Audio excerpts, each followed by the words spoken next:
6 দিন থেকে এই মানুষগুলো এই রাজপথে অবস্থান করছে। অপরাধ কি? একটাই অপরাধ, তারা গ্রামীণ ব্যাংকের মান সম্মান নিয়ে খেলছে। গ্রামীণ ব্যাংকের মান সম্মান কি? গ্রামীণ ব্যাংকের মান সম্মান হচ্ছে তার বিরুদ্ধে তারা কথা বলেছে। এই যে তার বিরুদ্ধে কথা, এটা কি আসলে তার বিরুদ্ধে কথা? এই মানুষগুলো তো বলেছিল তার চাকরি স্থায়ীকরণ করতে হবে। তাকে যে বঞ্চিত করা হচ্ছে, মজুরি থেকে বঞ্চিত করা হচ্ছে, তার অধিকার থেকে বঞ্চিত করা হচ্ছে, সেই কথাগুলোই তারা গত 31শে জানুয়ারি এই জাতীয় প্রেস ক্লাবে একটা হলে বসে আমাদের দেশের বিবেক সাংবাদিক বন্ধুদের মাধ্যমে দেশবাসীর কাছে, গ্রামীণ ব্যাংক কর্তৃপক্ষের কাছে তারা তুলে ধরেছিল। এই হচ্ছে অপরাধ। আমরা মনে করি কোনটা অপরাধ সেটা ওই গ্রামীণ ব্যাংক আদৌ বুঝতে পারেনি। অপরাধ তো আপনি করে বসে আছেন। আপনার অপরাধের কথাই এরা দেশবাসীর কাছে জানাতে চেয়েছে। এরা কোনো অপরাধ করেনি। এরা আপনার ওই গ্রামীণ ব্যাংক দখল করতে চায়নি।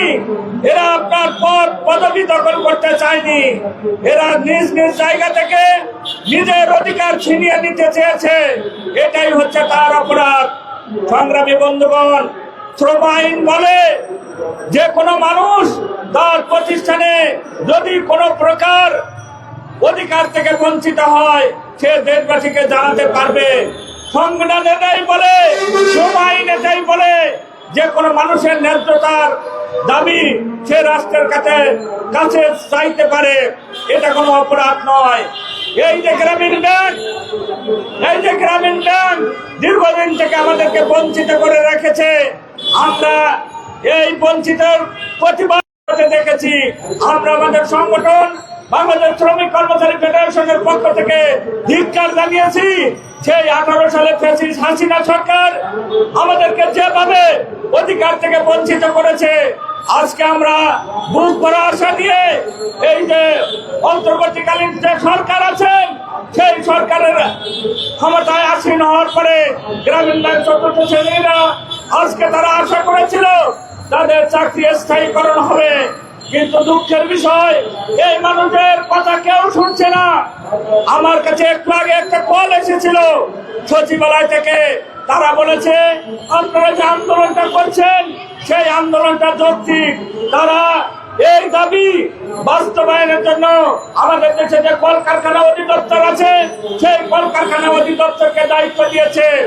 আমরা আমাদের এই আন্দোলনের পক্ষ থেকে, অবস্থান কর্মসূচির পক্ষ থেকে কলকারখানা অধিদপ্তরের কাছে আমাদের আহ্বান, আজকের মধ্যেই আমাদের একটা সমাধান দেবেন। না হলে আগামীকাল আমরা এই প্রেস ক্লাব নয়, আগামীকাল আমরা কলকারখানা অধিদপ্তরের নিচে গিয়ে অবস্থান নেব। সংগ্রামী বন্ধুগণ, আমরা মনে করি যে মানুষগুলো আজকে যে 3500 মানুষ পেটের দায়ে তারা রাজপথে এসেছে, তারা যখন নিয়োগ পেয়েছিল সেদিন তাদের ওই নিয়োগ বিজ্ঞপ্তিতে লেখা ছিল চাকরি হওয়ার 9 মাস পরে তাদেরকে হয় স্থায়ীকরণ করবে, নয়তো তাদেরকে সসম্মানে বিদায় জানাবে। আমরা মনে করি এই যে 9 মাসের কথা তারা বলেছিল, আজকে থেকে সেই 32 বছর আগে সেই 9 মাস তাদের শেষ হয়নি। 9 মাসে তাদের রিপোর্ট এখনো হেড অফিসে জমা হয়নি। আমরা মনে করি এটাই তো বৈষম্য। ডক্টর মোহাম্মদ ইউনূস যে প্রতিষ্ঠান নিজের হাতে করে তুলেছিলেন সেই প্রতিষ্ঠানের আজকে উনি হয়তো দায়িত্বে নেই। সংগ্রামী বন্ধুগণ, এই কথাটা আপনাদের ভাবতে হবে। ডক্টর ইউনূস আজকে ক্ষমতায় আছেন, প্রতিষ্ঠানের দায়িত্বে নাই, এটা যেমন ঠিক। আজকে আমাদের ভাবমূর্তি নষ্ট করার জন্য ডক্টর ইউনূসের যে ভাবমূর্তি সেটা নষ্ট করার জন্য গ্রামীণ ব্যাংকের যে পরিচালনা পরিষদ তারা এই সরকারের ভাবমূর্তি নষ্ট করার জন্য এই মানুষদেরকে রাজপথে নামিয়েছেন। আমরা স্পষ্ট করে বলতে চাই, সরকারের ভাবমূর্তি নষ্ট করার দায়িত্ব ওই গ্রামীণ ব্যাংকে আমরা দেইনি। গ্রামীণ ব্যাংক যে কাজ করছে তার খেসারত তাকে একদিন না একদিন দিতেই হবে। আমরা অন্তর্বর্তীকালীন সরকারের কাছে আমাদের উদ্দেশ্য আহ্বান, আপনারা ভেবে দেখুন এই প্রতিষ্ঠান কোন সরকারি কোন সচিবালয়ের প্রতিষ্ঠান নয়, এটা একটি স্বায়ত্তশাসিত প্রতিষ্ঠান। সেই প্রতিষ্ঠানের যে কর্মীরা আজকে রাজপথে আছে, তাদের একটা ঘোষণার মধ্যে দিয়েই এই মানুষগুলো ঘরে ফিরে যেতে পারে। সংগ্রামী বন্ধুগণ, আন্দোলন সংগ্রাম করার ফলে কোন মানুষের চাকরি যাওয়া এই দেশের আইন বরদাস্ত করে না, কিন্তু গ্রামীণ ব্যাংক এমন একটি প্রতিষ্ঠান সংবাদ সম্মেলনের পরে তারা 30 জন মানুষকে কর্মচ্যুত করলো, তারা 30 জন মানুষকে রাজপথে বসিয়েছে। এই 30 জন মানুষ তারা প্রথম শুরু করেছিল রাজপথে, তারপরে আস্তে আস্তে আমরা বিভিন্ন জেলা থেকে এই মানুষদেরকে আবার আসতে বলেছি। তারা আসবে, রাজপথেই তাদের সমাধানের একমাত্র রাস্তা। তারা সংগ্রামী বন্ধুগণ, এই রাজপথ থেকে আমরা একবার পিছু পাবো না যতদিন পর্যন্ত আমাদের দাবি আদায় না হবে, যতদিন পর্যন্ত আমাদের দাবি, আমাদের চাকরি স্থায়ীকরণের যে দাবি, সেই দাবি বাস্তবায়ন না হবে, ততদিন পর্যন্ত আমরা ঘরে ফিরে যাব না। যত মানুষকে তারা চাকরিচ্যুত করেছে, আমরা আইনের খেলা খেলবো। ওই যে 18 সালে 17 সালে যে আইন, সেই আইনে তারা আমাদেরকে সেখানে থেকে মামলা খারিজ করে দিয়েছিল। সংগ্রামী বন্ধুগণ, যে সরকার মামলা খারিজ করে দিয়েছিল, ন্যায়সঙ্গত মামলা খারিজ করে দিয়েছিল, আপনারা দেখেছেন সেই সরকার দেশে নেই, সেই সরকার নিজেই পালিয়ে গেছে।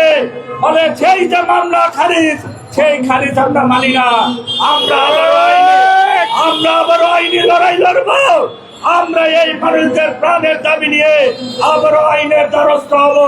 বন্ধুগণ, এখন পর্যন্ত আমাদের 100-র বেশি মানুষকে তারা পথে বসিয়েছে। এই যে শতাধিক মানুষকে পথে বসিয়েছে, তাদের বউ বাচ্চা নিয়ে তারা আজকে অনাহারে অত্যাহারে দিনাতিপাত করছে। আমরা বাংলাদেশ শ্রমিক কর্মচারী ফেডারেশন এদেশের মেহনতি মানুষদের, এদেশের শ্রমজীবী মানুষদের একটি সংগঠন। সেই সংগঠনের পক্ষ থেকে গ্রামীণ ব্যাংকের প্রতি ধিক্কার জানাই।